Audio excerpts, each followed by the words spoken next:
Well, thank you all so much for the invitation. I am excited to be here. Um, as as let's see, as Sean mentioned, I have worked on a lot of different systems throughout the years. So you all know a lot more about birds than I do. I can promise you that. Um, but I hope that you'll be entertained by my story about chickadees. So we work on local black-capped and Carolina chickadees. I'm only about an hour and some change north of here, so very local. And so I'll tell you a little bit tonight about what we know about some impacts of their hybridization. And specifically, we're going to be looking at their learning and memory skills. And at the very end, I'll talk a little bit about their microbiome. So before I move on from this slide, I just wanted to show you this particular chickadee right here. We think that one is what we call an F1 hybrid. So it would have a mom and dad from the two different species. We don't often get those kinds of hybrids. I'll get into that a little bit more in a bit, but this one we think really is a first generation hybrid. And it's a pretty attractive looking bird, isn't it? It's a very nice one. So that is one of our chickadee hybrids. So I have worked on a lot of different systems because the big thing that drives me is understanding how we get species arising, so speciation as a process. But when we start to get hybridization going on, so mating between individuals of two different species, if that just goes unchecked, you can end up losing diversity because you get this merging of species. And so what I really like to focus on is what it is that helps us to maintain that diversity. So what factors influence those barriers between species? So Sean also mentioned that the first birds that I started working on were flycatchers in Sweden. So the very lower right of my screen here, this is a juvenile, so a first year bird that is a colored flycatcher. So that's one of the birds that I worked on over there. So when we're thinking about how we get species forming, and then also once you have species, how they stay separate species after hybridization, what we focus on is something called reproductive isolating barriers. And so those are things like, for instance, birds that sing different songs. So male birds that sing different songs, and the female of, in my case here on this figure, maybe the female from the yellow species really likes the yellow song and isn't all that interested in the blue song.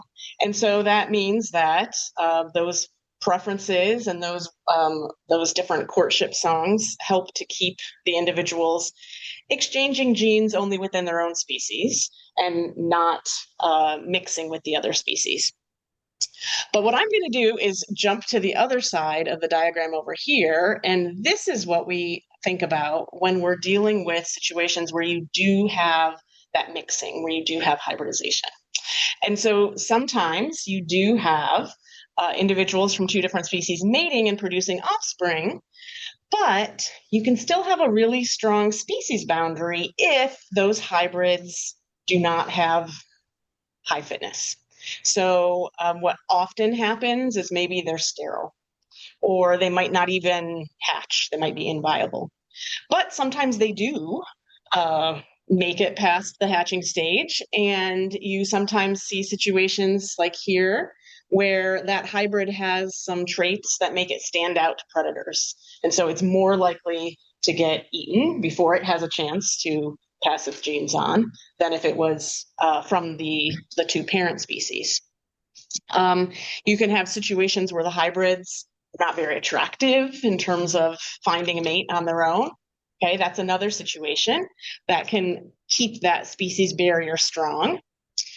But what I've started thinking about over the past decade or so is, what about those hybrids' ability to learn and solve problems? So in a number of species, we have some really cool work that shows that their cognitive abilities is it's a key part of their fitness.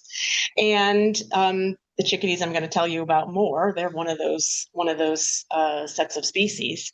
And so if you end up getting hybrids that make it to adulthood, but they're not quite as bright, they're not quite as good at remembering things as the pure parental species birds, selection could act against them, and that could contribute to keeping that barrier in place. So that's what I've been focusing on for the past decade or so.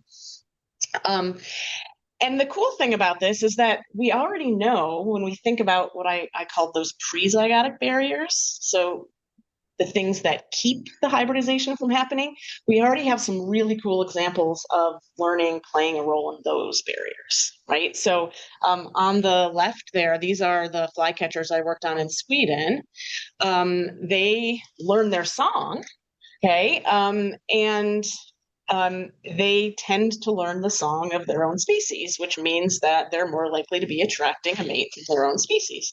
So we have learning working in that way. In fish, there's some cool examples of imprinting.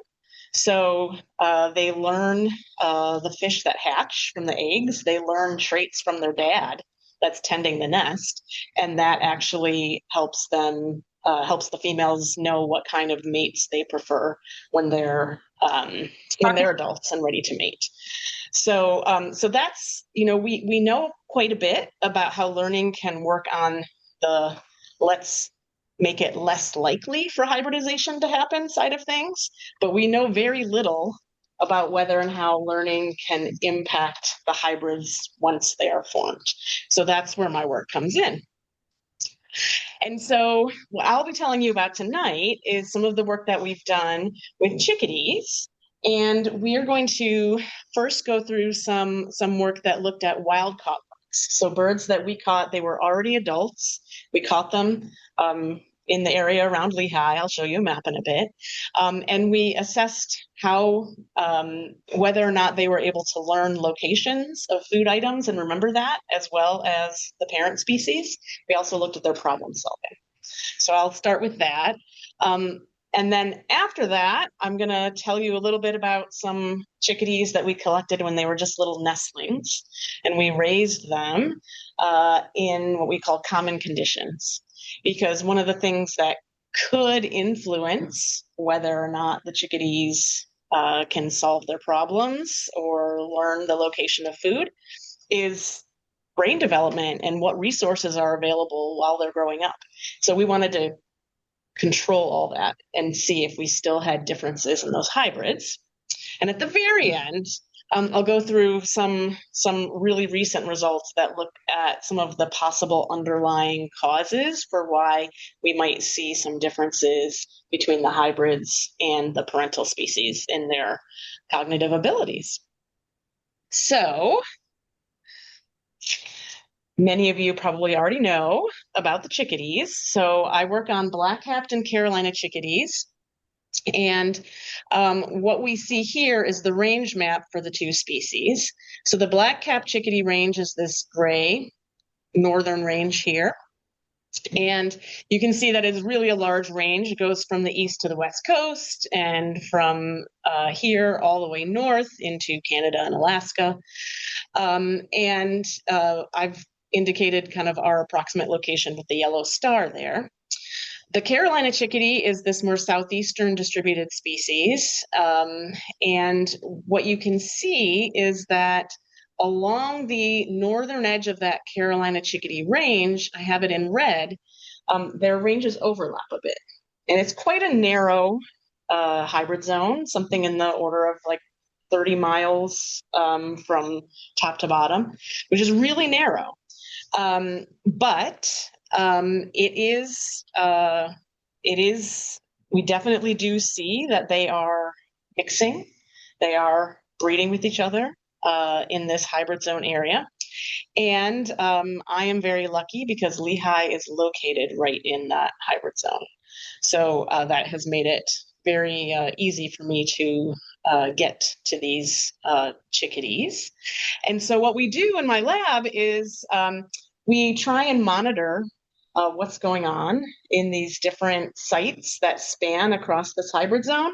So you can see in the map here, we have this little bit that I'm showing you is a bit north of here, starting a bit north of here. And Lehigh is right here. And then have you ever heard of Jacobsburg State Park or Hickory Run State Park? Any of you? Hickory Run. These are all state parks. Okay, so those are some of the sites that we work in. And so what we have done is we've set up these nesting tubes. We call them snags. You can see here one of them in a number of different sites spanning the hybrid zone north to south. So we have some sites that are south of the hybrid zone, some that are right in the hybrid zone. Whoops, that's the next slide. And then some that are north of the hybrid zone as well. And so what we do each spring, we're going to start pretty soon this year, we start looking at whether the chickadees are excavating. We put wood chips in there so that they have something to kind of dig out. Whether they're excavating these nesting tubes, and then if we do see some that have pairs building a nest there, then we go back and we start tracking when do eggs start showing up, how many eggs are there. That tells us when we should go back and check for hatching, how many of the eggs hatched. We know how old the nestlings are, so we can keep track, and we go back and visit the nest when they are 10 days old approximately, and that is when we band mom and dad.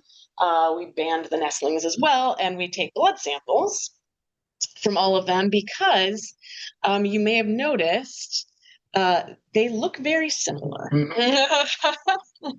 And they look very similar, and we very rarely have actually two birds in our hand at the same time where we can compare them.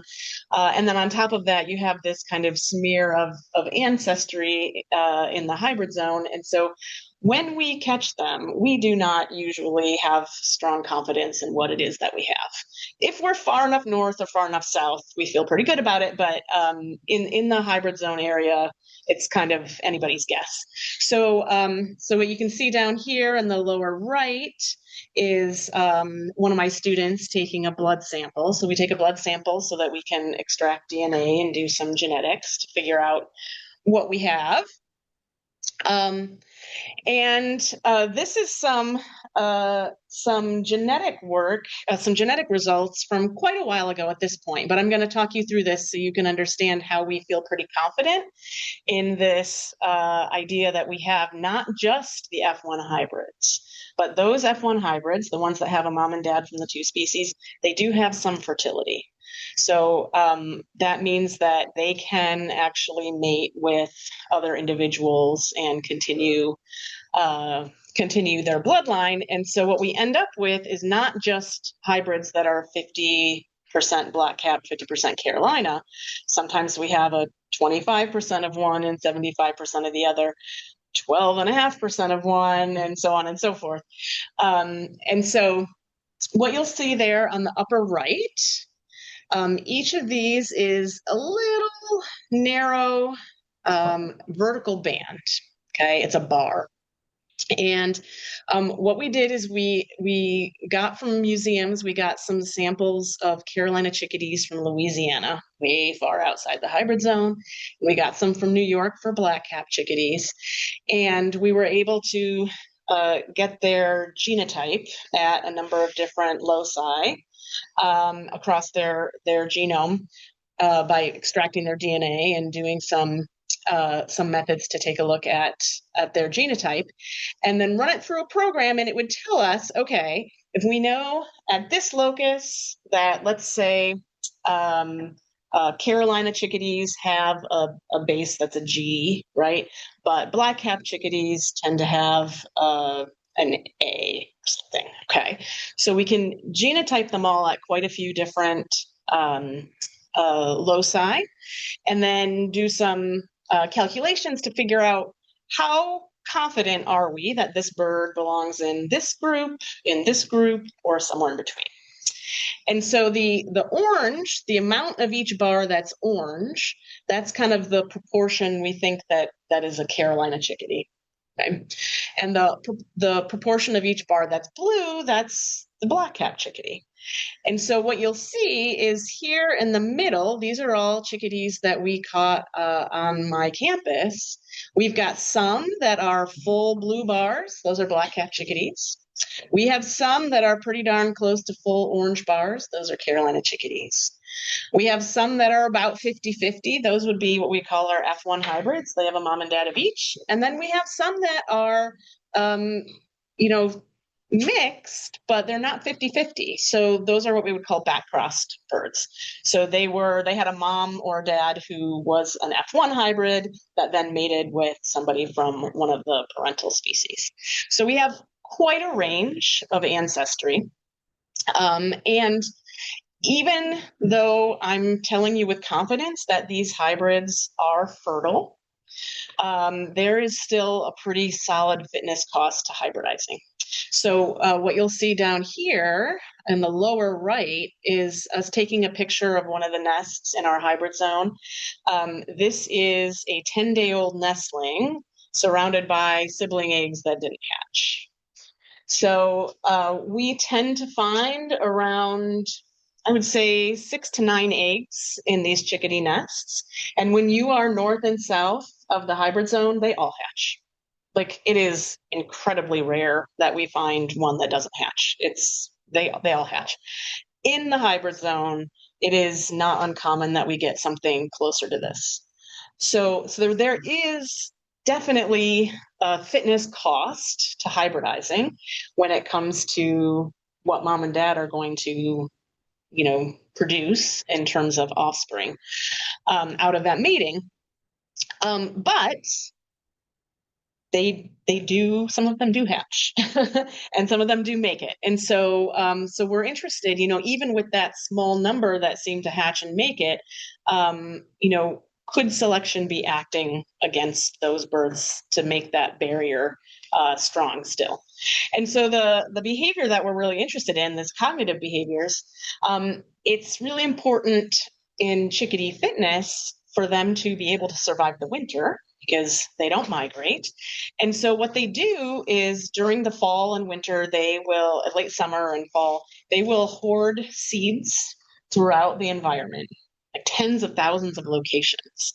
They're stashing food to help them survive the winter, and they have to learn and remember where those seeds are. And so this is some work that was done on just the black-capped chickadee, different populations of black-capped chickadee from places that have relatively gentle winters, so Kansas, compared to black-capped chickadees from Alaska, much harsher and longer winters. And so what these researchers found is that the chickadees that were from the really northern, harsher winter environment areas actually were better at being able to remember the location of food.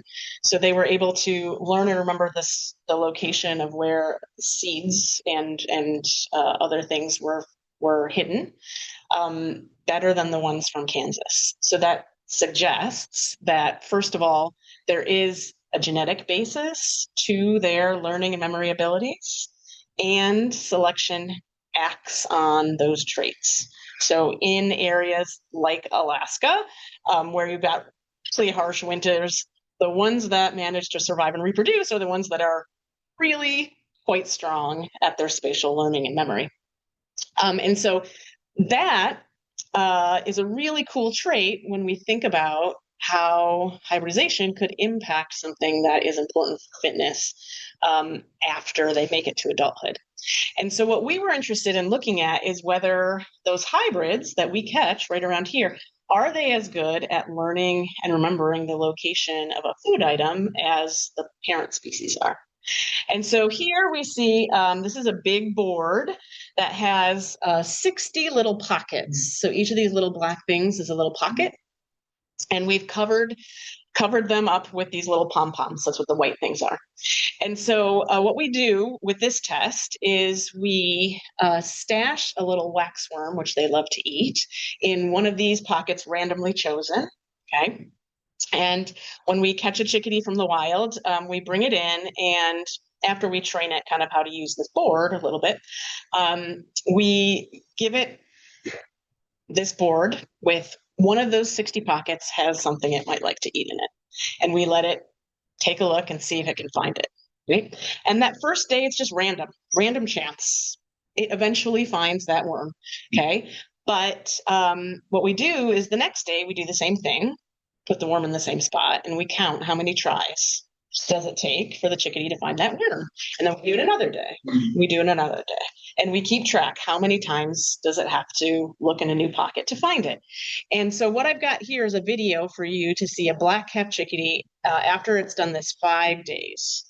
So it flies in, it takes a look in that spot, not there, it takes a look there, not there, takes a look in this third pocket, and that's the one.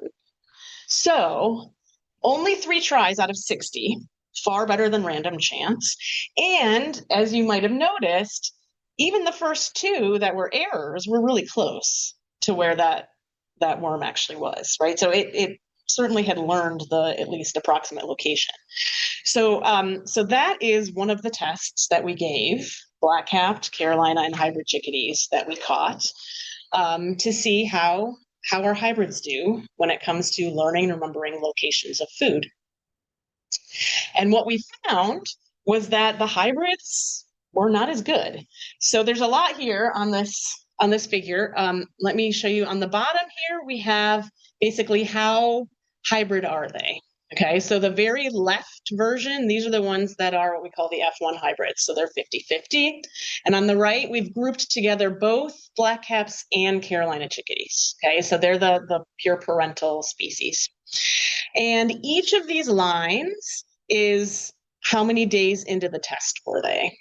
Okay, so day 2, you would expect everybody is not going to be quite as good at remembering the location as they would be on day 7, right? And then the y-axis here is how many tries, how many pockets did they look in, okay? And so a higher number is worse, right? And so what you can see is everybody, whether they were F1 hybrids or parents, everybody got better. So as we go through the days of the test, the lines get lower. They all took fewer inspections as we went through, as we went through the test. But you'll also see that there's a slope to these lines, and the hybrids generally have higher scores than mom and dad, than the parental types. And so that suggests that, yes, the hybrids are learning, but they're not as good at remembering the location. So we also were curious about whether they could solve problems. So problem solving, especially when you have variable environments and rapidly changing environments, could also be an important component of fitness. And so what we did is we gave each bird a block, which you see right here. There's a little well drilled in the block. And again, we have another one of those little worms that they like to eat in there. But we covered it up with a washer right here that has a transparent covering on it. So they can see that there's something they want in there. But in order to get to it, they have to push it from the side. They have to figure out that they have to push it from the side. And so here we have a bird that figures this out. You can see what it looks like. So I see it, I want it, and eventually figures out that if he pushes it from the side, eventually. There we go. Solved the problem. Okay.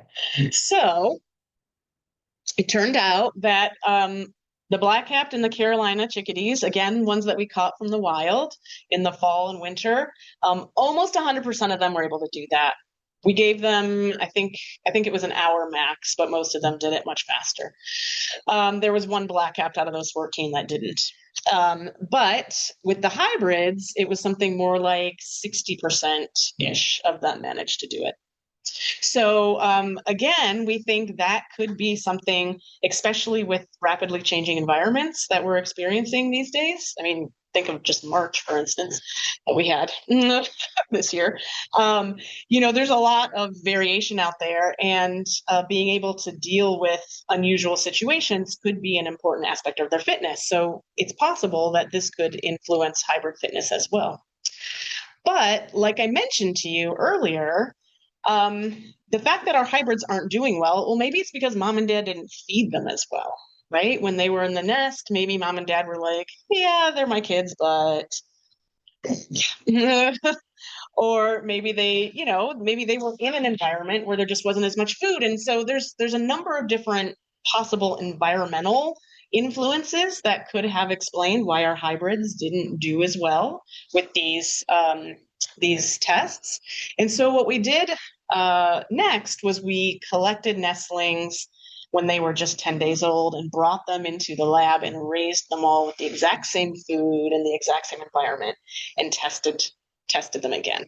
So that's what we wanted to see, is whether these differences persisted. And so here you can see what a 10-day-old chickadee nestling looks like. Um, and so this one, its eyes have opened, but sometimes they haven't even quite opened yet. And we sampled again across our hybrid zone. So you can see we've got some new sites here that are a little bit farther west in some cases, but the blue ones are what we would call just black cap allopatry. Purple are all in the hybrid zone. And then these red kind of hexagons down here are our pure Carolina allopatry. So we collected these, and let me just tell you that raising birds from 10 days of age, it's a lot of work. I don't know how those moms and dads do it. We had to hand feed them all from 6 a.m. to 9 p.m. every 20 minutes or so. And of course, they were all at different developmental stages. So it wasn't like it was just a couple of weeks of that. It was 6, 7 weeks by the time everybody managed to be feeding themselves. It was a lot. We had to do it multiple years because, anyway, it was a lot. But once they got to about 5 months of age, we gave them these cognitive tests. So we did problem solving. This is the exact same setup as what you already saw. We did a simpler version of the associative spatial learning. Instead of that big 60 pocket array that was hanging up, they had something that was on the bottom of their cage that had 15 holes. But it was the same idea. How many spots did they have to look to find this worm? And then we tested something additional. We looked at what's called reversal learning. So after they spent a week finding the worm in this location, we moved it. And we asked how quickly were they able to learn a new location. And so that is what the reversal learning is, reversal spatial learning. So we did those cognitive tests. And also, just at the very end, I'm going to talk a little bit about something called the gut microbiome, because we were interested in that and how that might relate to their cognitive performance. We collected fecal samples from each bird multiple times throughout this experience, because that allowed us to extract DNA from the poop, and particularly microbes, so bacterial DNA, and do some sequencing to kind of characterize what bacteria they had present in their guts. So I'm going to come back to that. So with the problem solving, we did not see that the hybrids performed worse this time. They actually did just as well as mom and dad. So it is possible that the results that we found earlier, that maybe that was something related to the environment and what they were experiencing when they were developing. I don't have any answers to the why question here. I will tell you that all of the birds that we had in our animal facility were very well fed.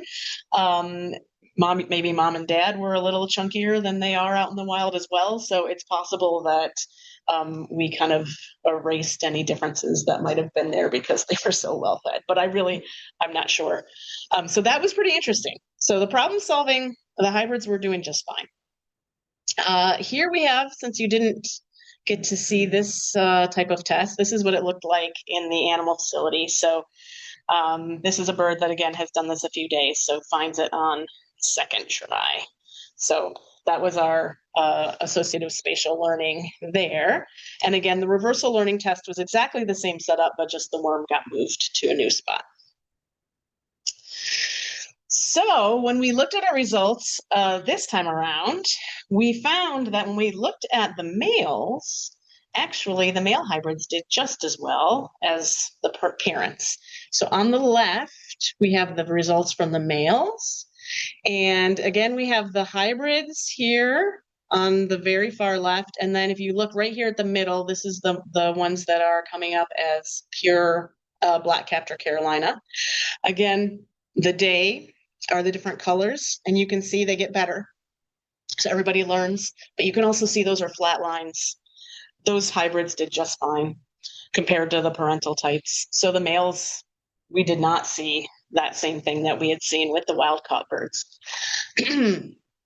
However, when you look at the hybrid females over here, we still see that the hybrid females do not remember the locations as well as mom and dad. And I didn't tell you this before, but the wild-caught results that we got, that difference was driven by hybrid females then as well. We didn't have a big enough sample size to really be certain about that, but I can tell you that the very few hybrid males that we tested from those the wild-caught birds, they actually did just fine. So it does seem to be that in this case, it has to do with it's the hybrid females that are being hit the hardest in terms of learning and memory. I have some ideas about why that is, which I'll get into a little bit later, but probably won't go into a lot of detail unless you're interested, and then I can explain it. But okay, so hybrid females, worse spatial memory, but then when we moved the worm, it was the hybrid males. I know this is not quite as strong result here, but the hybrid males were the ones that had less flexibility. So what I have here on this axis now is how many days did they go first to the old spot, right? How many days did they visit the old spot before they went to the new spot? And for the hybrid males, they almost every day went to the old spot first before going to the new spot. The hybrid females were faster at kind of learning this new spot. And then again, when you get to the area here where we have our two parent species, they're right basically the same. So that was really fascinating because there has been some work done on mountain chickadees out west, looking at this reversal learning or cognitive flexibility. They were not looking at differences in hybrids versus parents. They were looking at birds that were adapted to higher mountain regions, so colder winters and things, versus lower elevation. And what they found was that the birds that performed better on the kind of just spatial learning test were less flexible. And so we have a similar kind of situation with our hybrid males and females, which was kind of interesting. And so not all of these differences that we found in our first set of tests with the wild-caught birds did persist once we controlled for the environment. I mean, the hybrids seemed to solve the problem just fine.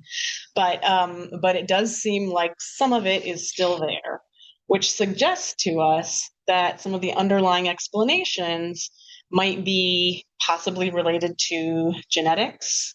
And what I'm going to get into a little bit here, I'm going to get into that a bit. And then there could be some aspect of brain anatomy potentially, which again, linked to genetics, but that could also correlate with what we're seeing, as well as maybe something about their microbiome. And so what I was hinting at before, when I was talking about the males and the females, one of the things that people study when they look at hybrids and hybrids that are not performing well or have low fitness for other reasons, they are often looking at whether it's something about how the genes from the two species interact within an individual. And so what you can sometimes get, a lot of the traits, most of the traits that we have are the result of multiple genes working together, interacting. right? And so if you have alleles, genes from one species that are interacting with alleles from another species, and they don't play well together, they don't function well together, you can end up getting something messed up in the phenotype, in the traits of the hybrid. And so that often can explain things like sterility in hybrids. And so we were wondering if whether some of these issues we were seeing in the hybrids in their ability to remember where food was could be explained by this. But wait, what I just told you is that the hybrid males seem to be doing just fine. Well, it gets more interesting when you think about whether some of the genes that might be involved in these traits, if they're located on the sex chromosomes. Okay, so in mammals like us, that's the X and the Y chromosome. And females have two copies of X, males have an X and a Y. In birds, it's the opposite. In birds, it's the males that have two copies of Z, and females have a Z and a W. Why does that matter? That means that female birds only have one copy of any particular gene that's located on the sex chromosome. They don't have copies from both species. They only have a copy from one if they're a hybrid. And so if that gene is interacting with something elsewhere, and it happens to be that other gene elsewhere is one of the loci from the other species, it might not work well together. They don't have a backup, would be another way to think about it. And that is a pattern that has been called Haldane's rule, where the sex that has the two different sex chromosomes has hybrids that have worse problems. That has actually been a really, really, really common pattern that has been seen across lots of different species groups, flies, mammals, I mean, just butterflies, birds. It's very widespread. So what we wonder is if the fact that it's female hybrids that are suffering when it comes to cognition, if it might be because of that. And then it's also possible that something about possibly the genetic incompatibilities as well, but maybe something is happening with their brain morphology. So work done previously in these chickadee hybrids suggests that it's the hippocampus part of the brain that seems to be correlating with how well they do this spatial learning and memory. So it could be that there are some aspects of that morphology, whether it's size relative to the rest of the brain or number of neurons, all kinds of different things that possibly could be related. And then there's, in the last 15 years-ish or so, people have started to recognize that it turns out we have a lot more organisms in our bodies than we recognized for a long time. And the bacteria that live inside us can influence a lot of the traits that we express.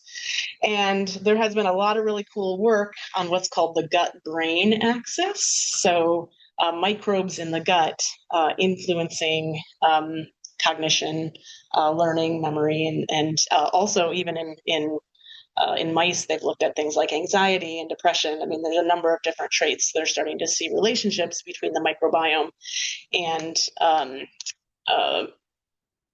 cognition and other types of traits. So we were curious if that might explain this as well. So I'm going to kind of skip this because I just talked you through this a little bit, why we think there could be something going on between genes interacting and how the hybrids are doing. But here are some very, very recent results. So this paper just came out less than a year ago. These are some of my collaborators out in Colorado sequenced the genomes of a bunch of the chickadees that we sampled across our hybrid zone. And what they looked at was the different, all the way across the genome, they looked to see if there was kind of indication that there was gene exchange kind of equally across the genome. So when you have hybridization, they do, and then especially when you have the back crossing, they're introducing genes from one species into the genome of the other species. And if there's, no particular problem with this gene moving into this species and vice versa, then you see this kind of nice, gentle, what we call cline. You see kind of a gradual movement of that variation into the other species. But if there's strong selection against those particular genes moving into the other species. If heterozygotes, so individuals that have copy A from species A and copy B from species B, if they do not do well and they don't manage to survive long enough to reproduce, you tend to see this very drastic shift from all of one form of that gene very quickly all to the other. It's what we call a steep climb. So those kinds of patterns tend to be right in the genome, either at the gene or very close to genes that are under strong selection in hybrids. And so what you're seeing here is a whole lot of lines. And each line is indicating a location in the genome. Okay. And let's see if I can show you my arrow.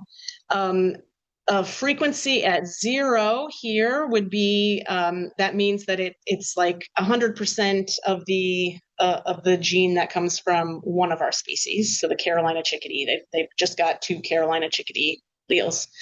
And 100% up here would be all black. And so then what you see down here is how hybrid are the birds. Okay, so the ones that are at 50%, they're the F1s. Okay, and so if it's just kind of a very gentle selection's not really acting all that strongly on hybrids that have a mix of genes at this locus, you would see a line that just kind of is gentle and it goes like this. So the purple and blue ones, those are those genes. But the yellow ones, right here, you can see it's almost like a straight line. Those are the ones where selection seems to be acting pretty strongly against those, what we call hybrid genotypes. And so why am I showing you this? Well, it turns out that those yellow ones, when they look at what their function seems to be related to, there's an awful lot of genes that are related to neurological function in that group of yellow genes with steep climbs. We also see some other things. So metabolism is something that is under selection in these hybrids, and that shows up as well. But these results are suggesting that possibly we do have a genetic explanation for some of those cognition differences that we're seeing. So we're going to keep digging into that. We also, all those birds that we raised for a long time and tested, we had to sacrifice them at the end, and we were able to take the hippocampus and preserve it from each bird, which let us look at anatomy and look at the size of the hippocampus and look at the density of the neurons in the hippocampus and ask whether the behaviors, their cognitive performance correlated at all with any of that. I'll just tell you, not much there, which was a surprise because, again, those chickadees from Alaska and Kansas, I told you about the black-capped chickadees. The black-capped chickadees from Alaska had larger hippocampus and more dense neurons in the hippocampus than the ones from Kansas. So we thought maybe that would help to explain it. It didn't really seem to with ours. What I'm showing you is one of the correlations that we got here where hippocampal neuron density seemed to correlate with how well they did on that spatial memory thing. But if you look at it a little longer, what you're going to see is something that doesn't really make sense. So as neuron density increases, they do worse, which is not the way that not what they found with those Alaskan chickadees. So we don't really know what to make of this. This could just be kind of a random chance situation. So we don't have a lot of evidence that there's much in the way of brain anatomy that's underlying the hybrid changes that we saw. I don't know. we're not sure about that. And then when it comes to the microbiome, so I mentioned that we collected the poop from all these birds, and the reason we did that, we were able to extract microbial DNA, and that is a sampling of kind of the microbes in the full digestive tract. And we're able to sequence just one part of a gene in all of those in those DNA samples, which helps us to characterize um, how many different microbes we had in each sample, and were some of them, did they have a higher diversity of bacteria? Do some of them have, larger amounts of this bacterial family versus that one? Different aspects like that.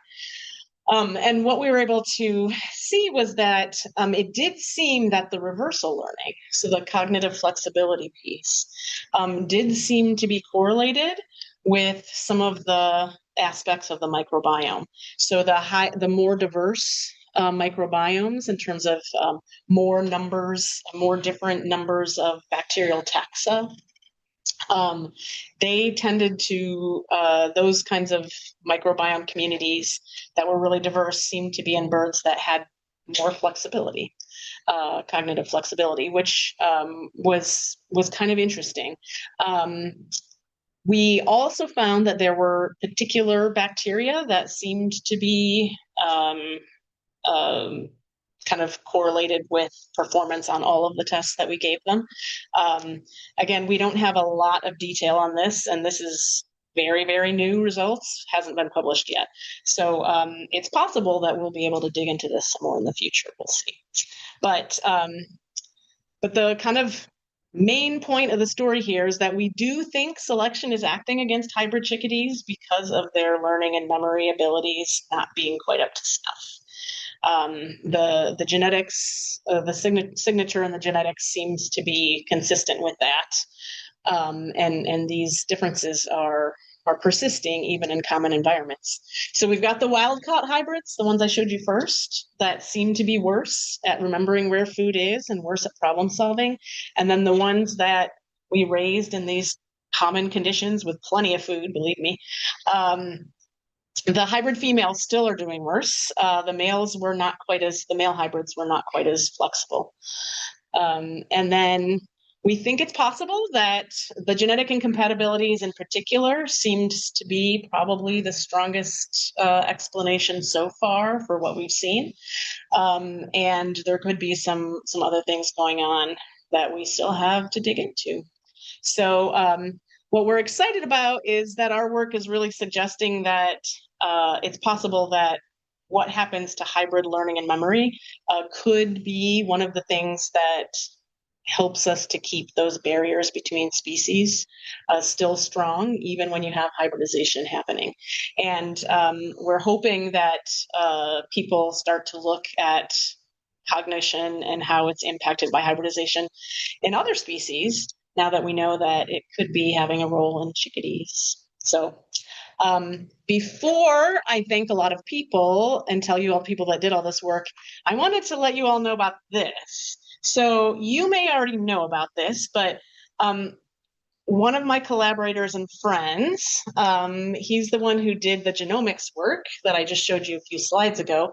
He's a faculty member out at the University of Colorado, Boulder. Scott Taylor, he has a new podcast about birds that's really fun to listen to. So it's called Okay But Birds. And so it's not just chickadees, I promise. There's all kinds of things. So if you're interested, look it up. I haven't gotten through all of it yet, but he's released quite a few episodes, and it's really a lot of fun. So I suspect if you haven't listened to it yet, I think you'd probably like it a lot. So I wanted to let you know about that. And these are all the people that do a lot of work and help us out an awful lot, along with the people who help pay for it. So I am very happy to take any questions, and I hope I can answer them because you guys know more about birds than I do. So thank you.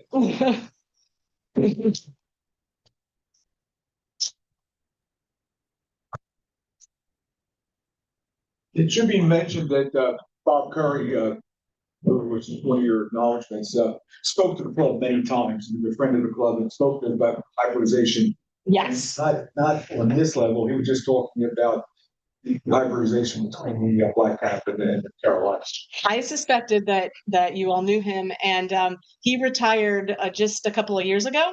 And so we inherited a couple of his field sites, which was very kind of him. So I'm actually going to Hawk Mountain tomorrow. He's living up in New England. I know. I know. Yes. Yep. I'm Facebook friends with him, so I have seen some of this Facebook posting. Yep. Yep. He's done some very, very, very cool work with these chickadees.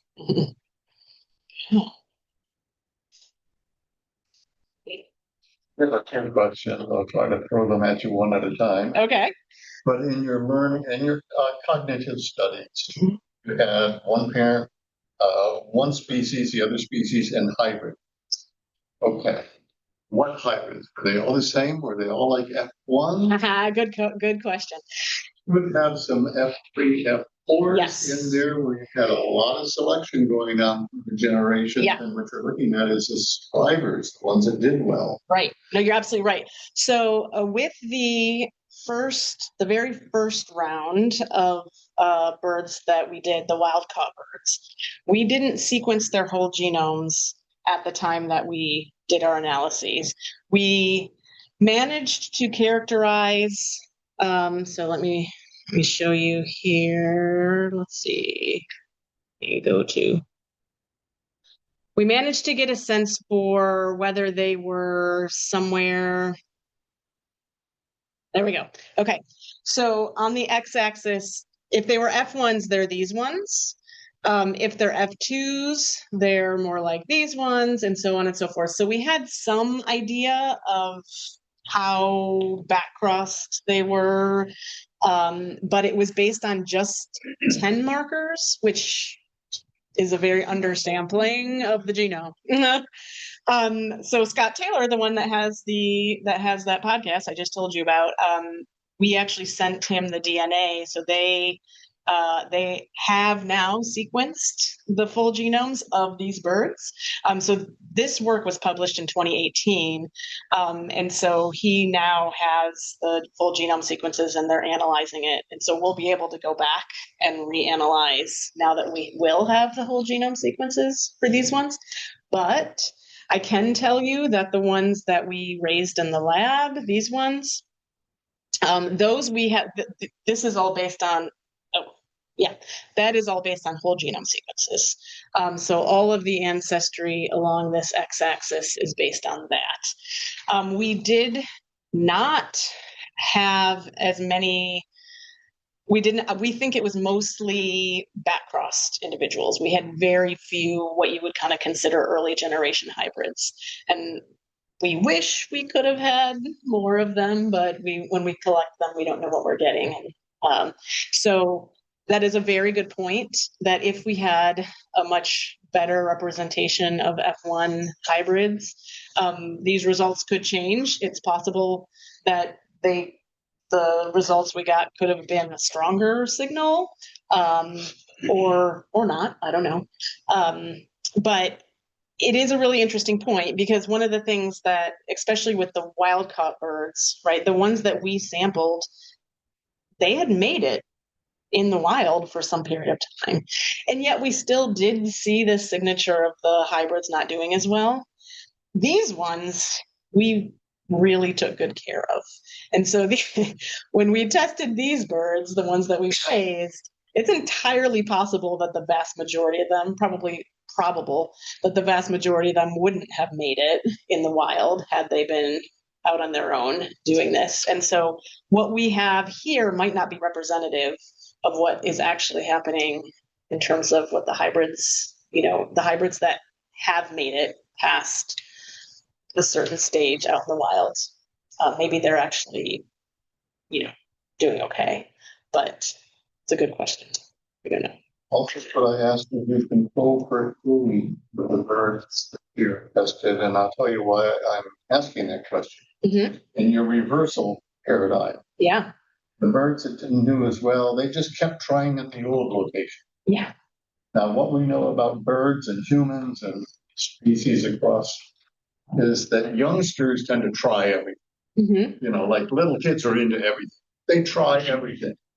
Then as we get older, get in our ways. Yep. We stick with what worked before. Yeah.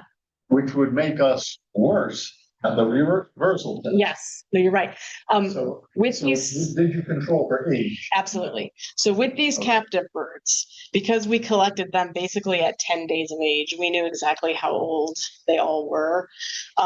Because we sampled them, some of them not too far from here, and some of them a fair bit farther north, they were like, if you looked at the calendar, let's say July 1st, we had some birds that were older than we had some older ones, some younger ones, but we knew how old they were. And so when we did these tests, we controlled for age. So we didn't test them all at the same time. We tested them in batches. So old ones went through it first. We blocked so they could not see what their neighbor was doing, so that they could not learn, socially learn. So we blocked their vision. But yes, we did as much as we could. We controlled for age to within a few days, really. So a very good question. Well, based on the graph, I can understand a lot about or at least the results in terms of the autosomal chromosomes, but you never said anything about the origin of the W chromosome. So if there's any difference between if the W came from the black cabbage That's an excellent question. Can you repeat the question just for the people on Zoom? Oh, sorry. Can I say what the question is? Sure. Yes. Okay. The question was, can I say whether the one sex chromosome, the W chromosome, came from the black-capped chickadee or the Carolina chickadee? and if the hybrids are equivalent or not? Right. I do not know. I think we should be able to figure that out. Because the regulation of the gene expressions in W and Z is actually very different. Yeah. First, they don't have the bar force and mammals, so they, essentially they regulate methylation. Based on methylation, they regulate the expression of genes in the sex chromosome. So very different between Z and W. That is a very good question. So we did one thing we did do with these bird brains as well. I didn't mention. So we split the two hemispheres, and one hemisphere was used for the neuroanatomy stuff. It was fixed for that. The other hemisphere, we harvested the hippocampus and preserved it so that we could do gene expression analyses on that. I wasn't the one who did that. We are still kind of finalizing the publication on that. I think they did find a little bit of difference, but I don't know that it was much. Did they check methylation by any chance? I don't think so. In fact, I know they didn't, because that was something that they started talking about, like, ooh, I wonder if we could do that. And yeah, so we haven't done that yet. Okay. Yeah. Very good questions. And I don't know the answer, but it's a very good point that which parent species the different sex chromosomes came from could play an important role. Yes, in good crisis like that, have a cross-pollination can work. Yeah.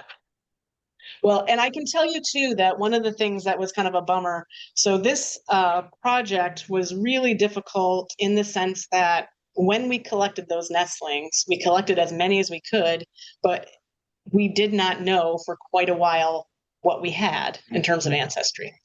And so we did the best we could with what we ended up getting, but I can absolutely tell you one of the things we were short on were early generation hybrids. Another thing we were short on were back crosses towards the black caps. We had a lot of back crosses that were mostly Carolina. We had none really that were black cap heavy. Presented that SNP genotype data that's straight up. Yeah. A lot of origins. Yes. With a few exceptions. Yeah. So and that set, those were different birds, and I think that those ones actually were slightly better in terms of there was a little more black cap balance than what we ended up with these. So that again, we wish if only. So I haven't. So people ask me, have you thought about just trying to breed the chickadees to make your own F1 hybrids? Because I mean, that would be powerful, but I don't think it would work. You should be able to. Yeah. Yes. No, you're absolutely right. No, that should be possible. I will have to ask my. They have genome data. They absolutely do. Yeah. Yeah. I will have to ask them. That is a good question. Is it possible that the ones with higher black cap chickadee percentage still make it? Yep. That is absolutely possible. And that is, I mean, one of the things, so the question was whether it's possible that the back-crossed birds towards the black caps, the ones that have more black-capped ancestry, whether we're not sampling them because they really have even lower fitness. Like maybe they're never hatching, for instance, and then there's no nestlings for us to collect. That is possible. And it's definitely one of the things that I thought about. And I can't say for sure that that's not it. What I can say, though, is some of our earlier birds that we had sampled across the hybrid zone transect, in fact, the ones that went into, let's see, this analysis. Oops, continue to share. Okay. These birds, there were some black cap back crosses. Unfortunately, they were like, we sampled them at various points in time in past years. They were not ones that we sampled to get the nestlings for this project.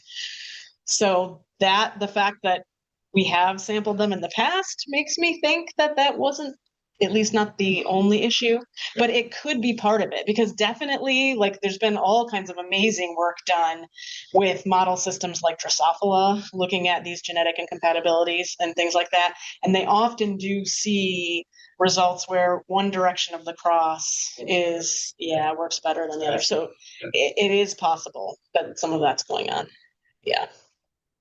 I was wondering whether you have any evidence for species differences in any of the measures. Looking at the pure. Yes.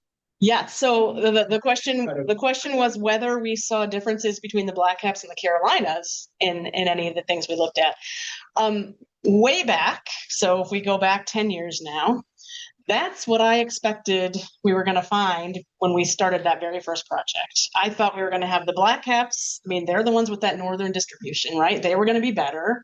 Carolinas with the southern distribution worse, and the hybrid somewhere in the middle. That's what I predicted. And then that's not what we got. But then I thought some more about it. That work I told you about that looked at the Alaska and the Kansas black-cap chickadees, what they really showed was what we call local adaptation. So adaptation to the specific environment where they were collected from.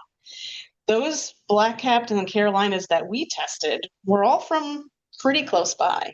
And so if we instead compared Carolinas from Louisiana with black caps from Maine, then I think maybe we would see differences. But with the ones we tested. Really, geographically, like it's exciting because we've got the hybrid zone and all this stuff, but like as the crow flies, it's not that far. It's not that far. Yeah. Yep, exactly. Yeah. So, but I really was shocked. I was like, wait, this is not what I expected. So, yeah. I have a question from Zoomland. Yeah. This was incredibly rich and not easy. But I give credit to obviously people asking questions are certainly absorbing some of the things that you said. Can you comment on whether, given the findings about cognition in hybrids not doing as well, and these tests all had to do with food, right? So Yes. it makes Yes. sense, that hybrids might not do as well surviving out in the world when it comes to what they need to do to find the food, to cache it, to find it again, and so forth. Do we know from banding studies or anything whether there are lifespan differences between hybrids and the pure? I know it's hard That to, is a you can great measure how question. long they live, but it'd be harder to measure, it'd be a tough Yeah. thing to do. Yeah, no, that is a great question. I can tell you the ones that I've been banding, I definitely don't have the depth of data we need to. I don't get very many recaptures. A Right. few here and there, but not that many. Bob Curry, I could ask. I mean, he's got about, I think, 30 years-ish. I could ask. I think he doesn't have tons of recaptures either, but he probably has more than I do. That is a really great question. I like that The other, question. and thank you. And the other thing, I mean, I was trying to think of cognition in other spheres, like nest building, or alertness for predators. Um, Yeah. and I don't know how one could study those things, but it seems that the poor hybrids may end up having issues in a number of areas. Now, on the other hand, if we go back to donkeys and horses producing sterile mules, apparently mules are hardier, they're stronger, they live longer. I Yes. mean, so And hybridization you're absolutely right. doesn't always confer deficiencies. You are absolutely right. I was talking about this with at dinner. So there has actually been a couple of studies done on mule cognition, and they do somewhat better in some Wow. cases. Um, and I think there could be multiple things going on. So first of all, sometimes with hybrids, if you have a situation where the parent species, for whatever reason, have low genetic diversity, maybe there's been inbreeding, or really small population sizes or something, then you can have a situation where you have basically like inbreeding depression, happens in humans too, where getting new genetic diversity can actually help a lot. And so those kind of cases, absolutely, you would expect the hybrids might actually have a benefit. And I think that might help explain some of what's going on with mules. Yes, they're sterile, so that's a problem. But in terms of some of those other traits, I suspect that maybe because of all the selective breeding and stuff that's been done throughout the years with horses and donkeys, that perhaps those mules have some genetic diversity that is helping them out. But even outside of the inbreeding situation, there are some really cool examples of what we call hybrid species. So people have started finding, now that we can sequence genomes so much more easily, there are species out there that people have started realizing in the last couple of decades, oh, wait, these actually have a hybrid origin. It's really common in plants. It is less common in birds, but there is a set of species, or there is a species in Europe that has pretty well documented hybrid origin. So it is absolutely possible, yeah, that you sometimes get a good situation out of hybridization. Right. Yeah. If I may, just the microbiome is always fascinating.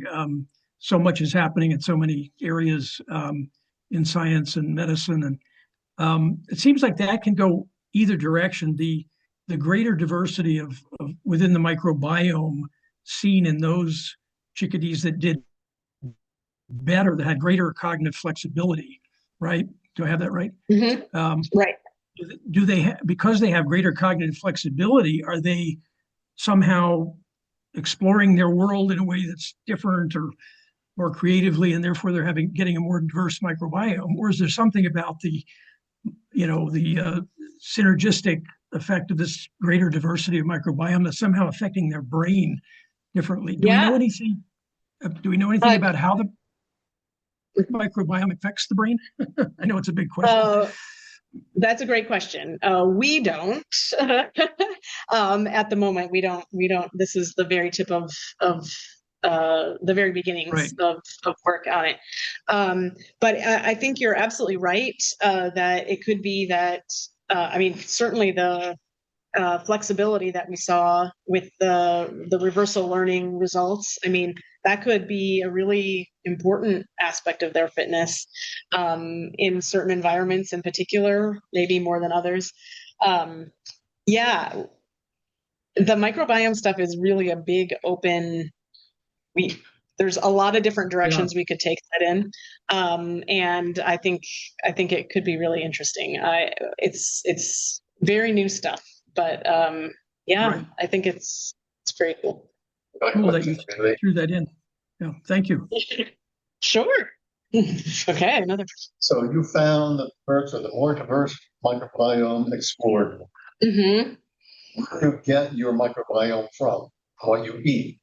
Maybe the birds who, for totally different reasons, did more exploring, had a more diverse diet, and therefore a more diverse microbiome. Yeah. So I guess my question would be, was this all in captive, were these tests all done in captive bred birds, captive raised birds that all got the same diet? And you gave it to them in a feed dish. They didn't have to search for it or anything. So there was no flexibility difference that would be involved there. Right. So the question was the microbiome results, the reversal learning results that I showed you guys. Were those all done in the captive reared birds where they were given food and they weren't challenged or anything like that? So it was the microbiome stuff was only done on the captive reared birds. We sampled their microbiomes slash collected their poop at multiple time points. And the first sample that we took was like as soon as we collected them. And so that was the ones where we got the most diverse microbiomes because it was coming straight off of their natural diet, what mommy and daddy had been feeding them in the wild. Then we had them in captivity with a very standardized diet, a cup of seeds and some additional insects and other things, but very standardized. We, like 2 months in, we did a sampling, and then right before we did the cognition tests at about 5 months, we did a sampling. The results I presented to you tonight in terms of the reversal learning stuff, that was only the microbiomes from that sampling that was done right before the cognitive test. So that was the longest since that they had been in that standardized diet aspect. So we tried the best of our ability to control for environmental differences with that particular set of data. But a very good point. I mean, there's definitely work published out there where they've done a lot of sampling of wild free-ranging birds and done some interesting contrasts of microbiome diversity across different geography and across different species and big ranges of species and things like that. But then you also have sets of tests where for instance, zebra finches that have been raised in the lab under very common conditions, they've done stuff like the cognition tests we did with the microbiome under the very standardized condition. But it's always been in like single species kind of thing. And so we were kind of excited because we kind of had a mix, right? Like we had this very early sample that took that environmental variation piece. We had the kind of standardized thing. And then we had multiple species and their hybrids to kind of get that ancestry mix in there as well. So it's messy, but it let us kind of try and tease apart some of the different components that could affect the microbiome diversity. So yeah, there's other ways that would be better as well.